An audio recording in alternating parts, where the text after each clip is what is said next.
ദീർഘകാലത്തേക്ക് മ്യൂച്വൽ ഫണ്ടിൽ ഇൻവെസ്റ്റ് ചെയ്തിട്ട് വലിയ ലാഭം നേടാൻ ആഗ്രഹിക്കുന്ന ഒരാളാണ് നിങ്ങളെങ്കിൽ നിങ്ങൾ ശരിക്കും എത്ര മ്യൂച്വൽ ഫണ്ടിൽ ഇൻവെസ്റ്റ് ചെയ്യണമെന്നാണ് ഇന്നത്തെ വീഡിയോയിൽ പറഞ്ഞു തരാൻ പോകുന്നത്. ഞാൻ സുബീഷാണ്. RupeeMonk എന്ന് പറഞ്ഞിട്ടുള്ള യൂട്യൂബ് ചാനലിലൂടെ നിങ്ങൾക്ക് എല്ലാ ആഴ്ചയും പേഴ്സണൽ ഫിനാൻസുമായി ബന്ധപ്പെട്ടുള്ള ചെറിയ വീഡിയോകൾ തരികയും ആസ്ക് RupeeMonk എന്ന് പറഞ്ഞിട്ടുള്ള ഒരു വാട്സപ്പ് സർവീസിലൂടെ നിങ്ങളുടെ പേഴ്സണൽ ഫിനാൻസുമായി ബന്ധപ്പെട്ടുള്ള ചെറിയ സംശയങ്ങൾ ദൂരീകരിക്കുന്നതും നമ്മളുടെ ഈ സർവീസിൻ്റെ ഭാഗമാണ്. കഴിഞ്ഞ ദിവസം ഓസ്ട്രേലിയയിൽ നിന്ന് അവിടെ നേഴ്സായിട്ട് വർക്ക് ചെയ്യുന്ന ഒരു സുഹൃത്ത് നമ്മളുടെ ആസ്ക് RupeeMonk സർവീസിലേക്ക് വിളിച്ചിരുന്നു. അദ്ദേഹത്തിൻ്റെ ആവശ്യം അദ്ദേഹത്തിൻ്റെ ദീർഘകാല ലക്ഷ്യങ്ങളായിട്ടുള്ള കുട്ടികളുടെ വിദ്യാഭ്യാസം, റിട്ടയർമെൻറ്റ്, ഈ കാര്യത്തിനായിട്ട് ചെയ്യുന്ന മ്യൂച്വൽ ഫണ്ട് പോർട്ട്ഫോളിയോകൾ ഒന്ന് റിവ്യൂ ചെയ്ത് കൊടുക്കണമെന്നുള്ളായിരുന്നു. നമ്മൾ പറഞ്ഞു അത് അയച്ചു തരാനായിട്ട് പറഞ്ഞു. അദ്ദേഹം അയച്ചു തരുകയും ചെയ്തു. അയച്ചു തന്നപ്പോൾ ഞാൻ ശരിക്കും പറഞ്ഞ് ഞെട്ടിപ്പോയിട്ടാണ്. സംഭവം എന്താണെന്ന് വെച്ചാൽ 20 മ്യൂച്വൽ ഫണ്ടുകൾ, 20 ഡിഫറെൻറ്റ് മ്യൂച്വൽ ഫണ്ടുകളിലാണ് അദ്ദേഹം ഓരോ മാസവും നിക്ഷേപിച്ചുകൊണ്ടിരുന്നത്.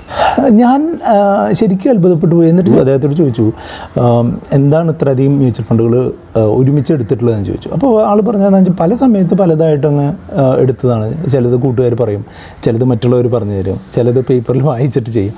അപ്പോൾ അങ്ങനെ 20 മ്യൂച്വൽ ഫണ്ടുകളായി. ശരിക്കും പറഞ്ഞാൽ ഈ 20 മ്യൂച്വൽ ഫണ്ടിൻ്റെ ആവശ്യമുണ്ടോ? ഞാൻ റിവ്യൂ ചെയ്തിട്ട് ഞാൻ അദ്ദേഹത്തിന് പറ്റുന്ന ഏറ്റവും എഫിഷ്യൻ്റ്ലി മാനേജ് ചെയ്യാൻ പറ്റുന്ന ഒരു നമ്പറാക്കി അത് കൊടുത്തു. അത് എങ്ങനെയാണ് ചെയ്തത്, അതിന് എന്തൊക്കെ ടെക്നിക്സാണ് ഞാൻ ചെയ്തത് എന്നാണ് ഈ വീഡിയോയിലൂടെ നിങ്ങളോട് പറഞ്ഞു തരാനായിട്ട് പോകുന്നത്. ആ 20 മ്യൂച്വൽ ഫണ്ടുകളിൽ ആ പോർട്ട്ഫോളിയോ റിവ്യൂ ചെയ്തിട്ട് ഞാൻ തിരിച്ച് അദ്ദേഹത്തിന് അയച്ചു കൊടുത്തപ്പോൾ ആ മ്യൂച്വൽ ഫണ്ട് പോർട്ട്ഫോളിയോയിൽ വെറും 4 ഫണ്ടുകളേ ഉണ്ടായിരുന്നുള്ളൂ. പക്ഷേ നിങ്ങൾ ആ 4 എന്ന് പറയുന്ന നമ്പർ നിങ്ങൾക്കും 4 എന്നുള്ളത് സ്യൂട്ടബിൾ ആവണം എന്നില്ല. പല കാരണങ്ങളുണ്ട്. ഓരോരുത്തരുടെ ഗോളുകളുടെ ഡ്യൂറേഷൻ, അയാൾ എത്ര പണം നിക്ഷേപിക്കുന്നു, എത്ര പണമാണ് അദ്ദേഹത്തിന് ആവശ്യമുള്ളത്, അദ്ദേഹത്തിൻ്റെ റിസ്ക് പ്രൊഫൈൽ എന്താണ്, ടാക്സ് എങ്ങനെയാണ് അദ്ദേഹം മാനേജ് ചെയ്യുന്നത്, അങ്ങനെയുള്ള കാര്യങ്ങളൊക്കെ നോക്കിയിട്ടാണ് എത്ര മ്യൂച്വൽ ഫണ്ടുകൾ വേണമെന്ന് നമ്മൾ പറഞ്ഞു കൊടുക്കുക. അപ്പോൾ ഈ 4 എന്ന് പറഞ്ഞ നമ്പർ നിങ്ങൾ ഇപ്പോൾ 3 ഫണ്ട് ഉണ്ടെങ്കിൽ അത് 4 ആക്കാൻ പോകണ്ട, 10 ഫണ്ട് ഉണ്ടെങ്കിൽ അത് 4 ആക്കി കുറയ്ക്കാനായിട്ട് ശ്രമിക്കുന്നത്. അത് നിങ്ങൾക്ക് യോജിക്കുന്ന രീതിയിൽ മാറ്റി ചെയ്യുകയാണ് നല്ലത്. അപ്പോൾ അതിലെന്തെങ്കിലും സംശയങ്ങളുണ്ടെന്നുണ്ടെങ്കിൽ നിങ്ങൾക്ക് ആസ്ക് RupeeMonk സർവീസിലേക്ക് വാട്സപ്പ് ചെയ്ത് ചോദിക്കാം. ഈ 20 മ്യൂച്വൽ ഫണ്ടുകൾ എന്തുകൊണ്ടാണ് ഞാൻ 4 ആക്കിയത് എന്നൊന്ന് പറഞ്ഞുതരാം. ഒരു മ്യൂച്വൽ ഫണ്ടുകളിൽ ആവറേജ് 30 മുതൽ 50 വരെ സ്റ്റോക്കുകളാണ് സാധാരണ കണ്ടിട്ടുള്ളത്. അപ്പോൾ ഒരു 40 എന്ന് പിടിക്കുക, ഒരു ആവറേജ് 40 എന്ന് പിടിച്ചു കഴിഞ്ഞിട്ടുണ്ടെങ്കിൽ ഇദ്ദേഹത്തിൻ്റെ 20 മ്യൂച്വൽ ഫണ്ടുകളിലായിട്ട് എത്ര സ്റ്റോക്കുകൾ ഉണ്ടായിരിക്കും? 800 ഡിഫറെൻറ്റ് സ്റ്റോക്കുകൾ ഉണ്ടായിരിക്കും അല്ലേ? അതായത് നമ്മൾ 800 കമ്പനികളിൽ ചെന്ന് ഇൻവെസ്റ്റ് ചെയ്യുന്ന പോലെ ഇരിക്കും. അപ്പോൾ അങ്ങനെ കുറേ കമ്പനികളിൽ അങ്ങ് ഇൻവെസ്റ്റ് ചെയ്ത് കഴിഞ്ഞിട്ടുണ്ടെങ്കിൽ വളരെ വലിയ ലാഭം കിട്ടും, റിസ്ക് കുറവാണെന്നൊന്നും വിചാരിക്കരുത്. സത്യം പറഞ്ഞു കഴിഞ്ഞാൽ ഒരു ലെവലിന് അപ്പുറത്തേക്ക് നമ്മൾ കൂടുതൽ ഡൈവേഴ്സിഫൈ ചെയ്യാനായിട്ട്, പലതിലേക്ക് മാറിയിടാനായിട്ട് തുടങ്ങിക്കഴിഞ്ഞാൽ നമ്മൾക്ക് ലാഭത്തിലേറെ നഷ്ടമാണ് ഉണ്ടാവുക. ഉദാഹരണമായിട്ട് പറയുകയാണെന്നുണ്ടെങ്കിൽ ഈ 800 സ്റ്റോക്കുകളിൽ സാധാരണഗതിയിൽ ഒരു 400 എണ്ണം ഒരു വർഷം ഉയരാനും 400 എണ്ണം താഴാനും സാധ്യതയുണ്ട്. അപ്പോൾ അങ്ങനെ വരുമ്പോൾ എന്താ സംഭവിക്കുകയെന്ന് വെച്ചാൽ ഈ ഇദ്ദേഹത്തിൻ്റെ മ്യൂച്വൽ ഫണ്ടിന് അത്ര വലിയൊരു മുന്നേറ്റം ഉണ്ടാവാനുള്ള സാധ്യതയില്ല. അതേസമയം തന്നെ ഇപ്പോൾ നമ്മൾ നല്ല രീതിയിൽ പെർഫോം ചെയ്യാൻ സാധ്യതയുള്ള 4 or 5 മ്യൂച്വൽ ഫണ്ടുകളിലാണ് നിക്ഷേപിക്കുന്നതെങ്കിൽ നമ്മൾ ഇൻഡയറക്റ്റായിട്ട് നിക്ഷേപിക്കുന്ന സ്റ്റോക്കുകളുടെ എണ്ണം എന്തുണ്ടാവും? ഒരു 200-നടുത്തൊക്കെ താഴുകയും അതിൽ നിന്ന് ആ 200 നല്ല സ്റ്റോക്കുകളാവാൻ സാധ്യതയുണ്ടെന്നുണ്ടെങ്കിൽ നമുക്ക് ലാഭം കൂടുതൽ കിട്ടാനുള്ള സാധ്യതയുണ്ട്. അതാണ് ഒരു കാരണം. രണ്ടാമത്തെ കാരണം എന്താണെന്ന് വെച്ചാൽ ഇപ്പോൾ ഈ 20 ഫണ്ട് ഉണ്ടെന്ന് വിചാരിക്കുക. ഞാനൊക്കെ എപ്പോഴും പറയാറുണ്ടല്ലോ, അതായത് നിങ്ങളുടെ മ്യൂച്വൽ ഫണ്ട് പോർട്ട്ഫോളിയോ നമ്മൾ ഒരു വർഷത്തിലൊരിക്കലെങ്കിലും നമ്മൾ റിവ്യൂ ചെയ്യണമെന്ന്. ഈ 20 മ്യൂച്വൽ ഫണ്ടുകൾ എങ്ങനെ പെർഫോം ചെയ്യുന്നു എന്നുള്ളത് നമ്മൾ നോക്കുന്നതിനായിട്ട് എത്ര സമയം നമ്മൾ സ്പെൻഡ് ചെയ്യേണ്ടി വരും അല്ലേ? അപ്പോൾ അതേസമയം തന്നെ നമുക്കൊരു കോൺസെൻട്രേറ്റഡ് ആയിട്ടുള്ള, കുറച്ച് ഡൈവേഴ്സിഫിക്കേഷൻ ഉള്ള എന്നാൽ കോൺസെൻട്രേറ്റഡ് ആയിട്ടുള്ള 4 or 5 ഫണ്ടുകളുള്ളൊരു പോർട്ട്ഫോളിയോ ആണ് എന്നുണ്ടെങ്കിൽ എന്താണ് സംഭവിക്കുക? നമ്മൾക്ക് അത് കുറച്ചുകൂടെ എളുപ്പത്തിൽ റിവ്യൂ ചെയ്യാനും അതിൽ നിന്ന് കാര്യങ്ങൾ മനസ്സിലാക്കാനും സാധിക്കും. മറ്റൊരു കാര്യം എന്താണെന്ന് വെച്ചാൽ ഞാനൊരു ഉദാഹരണം പറഞ്ഞുതരാം. 10,000 രൂപ വെച്ച് 20 ഫണ്ടിൽ നിക്ഷേപിച്ചു എന്ന് കരുതുക. അപ്പോൾ 2 ലക്ഷം രൂപ അല്ലേ? അതേസമയം തന്നെ 50,000 രൂപ വെച്ച് 4 ഫണ്ടിൽ നിക്ഷേപിച്ചു എന്ന് എഴുതുക, അപ്പോഴും 2 ലക്ഷം അല്ലേ? ഇതുണ്ടാവും. ഏത് പോർട്ട്ഫോളിയോയിലായിരിക്കും കാര്യങ്ങൾ കുറച്ച് മനസ്സിലാക്കാൻ എളുപ്പമുണ്ടാവുക? തീർച്ചയായിട്ടും ഈ 4 ഫണ്ടുള്ള പോർട്ട്ഫോളിയോ അല്ലേ, അതിൽ നമുക്ക് കൃത്യമായിട്ട് മനസ്സിലാക്കാം ഈ 50,000 രൂപ ഞാൻ നിക്ഷേപിച്ചത് എങ്ങനെയായി മാറി, അല്ലെങ്കിൽ മറ്റേ ഫണ്ടിൽ നിന്ന് കമ്പയർ ചെയ്യുമ്പോൾ എങ്ങനെയായി, അല്ലെങ്കിൽ 4 ഫണ്ടുള്ള ഈ പോർട്ട്ഫോളിയോയിലെ സിമിലർ ആയിട്ടുള്ള ഫണ്ടുകൾ എങ്ങനെ ചെയ്യുന്നു, അതെല്ലാം നമുക്ക് കണ്ടുപിടിക്കാൻ എളുപ്പമുണ്ടല്ലേ. അതേസമയം 20 ഉണ്ടാവുമ്പോൾ എന്താ, ആ പണി നമ്മൾ 20 ഇരട്ടി നമ്മൾ ചെയ്യേണ്ടതായിട്ട് വരും.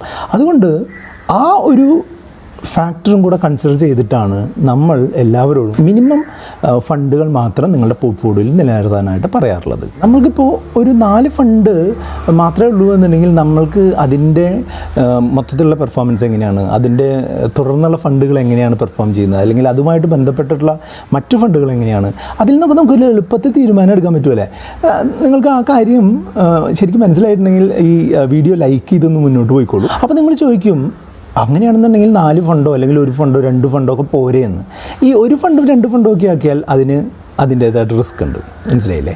അതായത് ഒരു ഫണ്ടാക്കി കഴിഞ്ഞാൽ നമ്മളുടെ മൊത്തം പൈസയും ഒറ്റ ഫണ്ടിൽ കോൺസെൻട്രേറ്റ് ആയി പോകും. അപ്പോൾ ആ ഫണ്ടിന് എന്തെങ്കിലും സംഭവിച്ചു കഴിഞ്ഞാൽ നമ്മളുടെ ഗോള് അതിനനുസരിച്ച് തകർന്നു പോകാനായിട്ടുള്ള സാധ്യതയുണ്ട്. അതുകൊണ്ട് തന്നെ ഒറ്റ ഫണ്ടിലും 2 ഫണ്ടിലൊന്നും ചെയ്യരുത്. RupeeMonkനോട് ചോദിക്കുന്നവരോട് നമ്മൾ പറഞ്ഞു കൊടുക്കുന്നത് 2 തരത്തിലുള്ള ടെക്നിക്കാണ്. ഒന്ന്, നിങ്ങൾക്ക് എത്ര ഗോളുണ്ടോ ആ ഗോളിനനുസരിച്ച് നിങ്ങൾ ഫണ്ടുകൾ സെലക്ട് ചെയ്യുക. നിങ്ങൾക്കിപ്പോൾ 2 ലോങ് ടേം ഗോളാണുള്ളത് എന്ന് വിചാരിക്കും. ഉദാഹരണമായിട്ട് നിങ്ങൾ എൻ്റെ പേഴ്സണൽ പോർട്ട്ഫോളിയോയുടെ പറ്റിയിട്ടുള്ളൊരു വീഡിയോ നിങ്ങൾ കണ്ടിട്ടുണ്ടാവും അല്ലേ, നമ്മൾ ഏപ്രിലിൽ ഇറക്കിയത്. നിങ്ങൾ കണ്ടിട്ടില്ല എന്നുണ്ടെങ്കിൽ ആ വീഡിയോയുടെ ലിങ്ക് താഴെ ഡിസ്ക്രിപ്ഷനിലുണ്ട്, അത് കാണാം. അതിൽ എൻ്റെ ലോങ് ടേം ഒബ്ജക്റ്റീവ് എന്ന് പറഞ്ഞിട്ടുണ്ടെങ്കിൽ എനിക്ക് എൻ്റെ റിട്ടയർമെൻറ്റ് ഫണ്ട് ഉണ്ടാക്കുക, എൻ്റെ കുട്ടികളുടെ വിദ്യാഭ്യാസം നടത്തുക എന്നുള്ള 2 ലോങ് ടേം ഗോളുകളാണുള്ളതെന്ന് പറഞ്ഞു അല്ലേ. ആ 2 ലോങ് ടേം ഗോളുകളിലേക്കായിട്ട് ഞാൻ ചെയ്തത് 2 ഫണ്ടുകളിൽ വീതം നിക്ഷേപിക്കുകയാണ് ചെയ്തത്. അതായത് നമ്മൾ പറയുന്നത് എന്താണെന്ന് വെച്ചാൽ ഓരോ ലോങ് ടേം ഗോളിലേക്കും 1 or 2 ഫണ്ടുകൾ നമ്മൾ ഇൻവെസ്റ്റ് ചെയ്യുക എന്നുള്ളതാണ് RupeeMonk എല്ലാവരോടും പറഞ്ഞു കൊടുക്കുന്ന ഒന്നാമത്തെ ടെക്നിക്ക്. രണ്ടാമത്തെ ടെക്നിക്ക്, നമ്മൾ ഇൻവെസ്റ്റ് ചെയ്യുന്ന തുകയെ ബന്ധിപ്പിച്ചിട്ടുള്ളതാണ്. ഇൻവെസ്റ്റ് ചെയ്യുന്ന തുക എന്ന് പറഞ്ഞിട്ടുണ്ടെങ്കിൽ നമ്മളിപ്പോൾ ലംസമായിട്ടാണ് ഇൻവെസ്റ്റ് ചെയ്യുന്നത് അല്ലെങ്കിൽ SIP ആയിട്ടാണ് ഇൻവെസ്റ്റ് ചെയ്യുന്നതെങ്കിൽ അതിൽ ഇൻവെസ്റ്റ് ചെയ്യുന്ന തുക കൂടുന്നതിനനുസരിച്ച് നിങ്ങൾക്ക് ആ ഇൻവെസ്റ്റ്മെൻറ്റിനുള്ള ഫണ്ടുകളുടെ എണ്ണം കൂട്ടുന്നത് നല്ലതാണ്. ഉദാഹരണമായിട്ട് പറയുകയാണെന്നുണ്ടെങ്കിൽ 10,000 രൂപ വരെ നമ്മൾ SIP ആയിട്ട് ഒരു മാസം ഇൻവെസ്റ്റ് ചെയ്യുന്ന ആൾക്ക് എൻ്റെ അഭിപ്രായത്തിൽ 2 ഫണ്ടുകളുടെ ആവശ്യമുള്ളൂ, മനസ്സിലായില്ലേ. അതായത് 10,000 രൂപയാണ് ഇൻവെസ്റ്റ് ചെയ്യുന്നതെങ്കിൽ 5,000 ഒരു ഫണ്ടിലും 5,000 രണ്ടാമത്തെ ഫണ്ടിലും ഇടേണ്ട കാര്യമുള്ളൂ. അല്ല, ഒരു 25,000 വരെ നമുക്ക് ഇൻവെസ്റ്റ് ചെയ്യാൻ താല്പര്യമുണ്ടെന്നുണ്ടെങ്കിൽ 3 ഫണ്ടുകൾ വരെ ഇടാം. 25,000-ന് മുകളിൽ 1,00,000 വരെയൊക്കെ ഇടുകയാണെന്നുണ്ടെങ്കിൽ 4 ഫണ്ടിൻ്റെ ആവശ്യമുള്ളൂ. 1,00,000-ന് മേളിലൊക്കെയാണ് നിങ്ങളുടെ ഒരു മാസത്തെ SIP എങ്കിൽ 5 ഏറ്റവും കൂടിയാൽ 6 ഫണ്ടുകൾ വരെ ആവും. അതാണ് RupeeMonk സാധാരണ എല്ലാവർക്കും സജസ്റ്റ് ചെയ്ത് കൊടുക്കാറുള്ള ടെക്നിക്ക്. അപ്പോൾ ആ ടെക്നിക്ക് നിങ്ങൾക്ക് പിടികിട്ടിയെന്ന് കരുതുന്നു. നിങ്ങൾക്ക് ശരിക്കും പറഞ്ഞാൽ എത്ര മ്യൂച്വൽ ഫണ്ടുകളുണ്ട് ഒന്ന് കമൻറ്റ് ചെയ്യാൻ പറ്റുമോ? കമൻറ്റ് ചെയ്ത് കഴിഞ്ഞാൽ നമുക്ക് അതിനനുസരിച്ചുള്ള നിങ്ങൾക്ക് ഒരു സജഷൻ തരാനായിട്ട് സാധിക്കും. ഫണ്ടുകളുടെ എണ്ണം ഒരു പ്രധാനപ്പെട്ട കാര്യം തന്നെയാണ് എന്നുള്ളത് നിങ്ങൾക്കിപ്പോൾ മനസ്സിലായി കാണും. പക്ഷേ ഫണ്ടുകളുടെ എണ്ണത്തോടൊപ്പം തന്നെ പ്രധാനപ്പെട്ട കാര്യമാണ് ഫണ്ടുകൾ ഏത് തരത്തിലുള്ള ഫണ്ടുകളാണ് എന്നുള്ളത്. അതായത് നിങ്ങൾക്ക് ഇപ്പോൾ ഫണ്ടുകൾ ഒരു ചെറിയ കാലയളവിലേക്ക്, ഒരു 5 വർഷത്തിൽ താഴേക്കുള്ളൊരു കാലയളവിലേക്കാണെന്നുണ്ടെങ്കിൽ നമ്മളെപ്പോഴും പറയാം എന്താണ്, ഡെപ്റ്റ് മ്യൂച്വൽ ഫണ്ടുകളിലേക്ക് ഇൻവെസ്റ്റ് ചെയ്യാനാണ് പറയുക. അല്ല, ഒരു 5 മുതൽ 7 വർഷം വരെയൊക്കെ ആണെന്നുണ്ടെങ്കിൽ ഒരു ഹൈബ്രിഡ് മ്യൂച്വൽ ഫണ്ടുകളും അതിൽ കൂടുതലൊക്കെ ആണെന്നുണ്ടെങ്കിലാണ് ഇക്വിറ്റി മ്യൂച്വൽ ഫണ്ടുകൾ നിക്ഷേപിക്കേണ്ടത്. ഇക്വിറ്റി മ്യൂച്വൽ ഫണ്ടുകൾ തന്നെ പലതരത്തിലുണ്ട്. ലാർജ് ക്യാപ് ഫണ്ടുകളുണ്ട്, മിഡ് ക്യാപ് ഫണ്ടുകളുണ്ട്, മൾട്ടി ക്യാപ് ഫണ്ടുകളുണ്ട്, സ്മോൾ ക്യാപ് ഫണ്ടുകളുണ്ട്. ഇതിനെല്ലാം അതിൻ്റേതായിട്ടുള്ള പ്രത്യേകതകളുണ്ട്. ഇത് എന്തൊക്കെയാണെന്നുള്ള പറയുന്ന വീഡിയോ നമ്മളുടെ ഡിസ്ക്രിപ്ഷനിൽ അതിൻ്റെ ലിങ്ക് ഉണ്ട്, അത് കണ്ടുകൊണ്ട് നിങ്ങൾക്ക് മുന്നോട്ട് പോകാം. അതോടൊപ്പം തന്നെ നിങ്ങൾക്കിപ്പോൾ എന്തെങ്കിലും ഒരു ഇൻകം ടാക്സിൻ്റെ പ്രശ്നം വരാൻ സാധ്യതയുള്ള ഒരാളാണ് എന്നുണ്ടെങ്കിൽ നിങ്ങൾക്ക് ELSS എന്ന് പറഞ്ഞിട്ടുള്ള ഒരു പ്രത്യേക തരത്തിലുള്ള ടാക്സ് സേവിങ് ഫണ്ടുകൾ അതിലും ഇൻവെസ്റ്റ് ചെയ്യാൻ സാധിക്കും. നമ്മളുടെ ഒരു ലക്ഷ്യത്തിനുമായിട്ട് ഈ മ്യൂച്വൽ ഫണ്ടുകൾ മാത്രം നിക്ഷേപിച്ചാൽ പോരാ കേട്ടോ.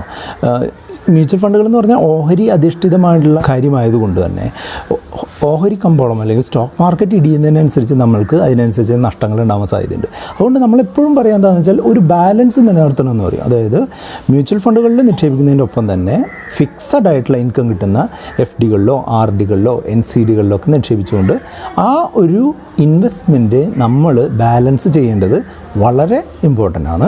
അതിനെയാണ് നമ്മൾ അസറ്റ് അലോക്കേഷൻ എന്ന് പറയുക. ആ കാര്യം നിങ്ങൾ കൃത്യമായിട്ട് മനസ്സിലാക്കിയിരിക്കണം.